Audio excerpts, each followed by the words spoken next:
ರಾಜ್ಯದ ಸರ್ಕಾರಿ ಆಸ್ಪತ್ರೆಗಳಲ್ಲಿ ಔಷಧಿಗಳ ಕೊರತೆ ಇಲ್ಲ. ಔಷಧಿ ಖರೀದಿಸಲು ಟೆಂಡರ್ ಪ್ರಕ್ರಿಯೆ ಸಡಿಲಗೊಳಿಸಲಾಗಿದ್ದು, 80% ಔಷಧಿಗಳನ್ನು ನೇರವಾಗಿ ಖರೀದಿ ಮಾಡಲಾಗುತ್ತಿದೆ ಎಂದು ಆರೋಗ್ಯ ಮತ್ತು ಕುಟುಂಬ ಕಲ್ಯಾಣ ಸಚಿವ ದಿನೇಶ್ ಗುಂಡೂರಾವ್ ವಿಧಾನ ಪರಿಷತ್ನಲ್ಲಿಂದು ತಿಳಿಸಿದ್ದಾರೆ. ಸರ್ಕಾರಿ ಆಸ್ಪತ್ರೆಗಳಲ್ಲಿ ಔಷಧಿ ಕೊರತೆ ಉಂಟಾಗದಂತೆ ಕ್ರಮ ಕೈಗೊಳ್ಳಲಾಗಿದೆ.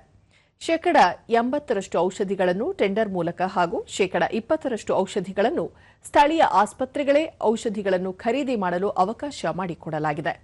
ಇದಕ್ಕೆ ಹಣವನ್ನು ಬಿಡುಗಡೆ ಮಾಡಲಾಗಿದೆ ಎಂದರು.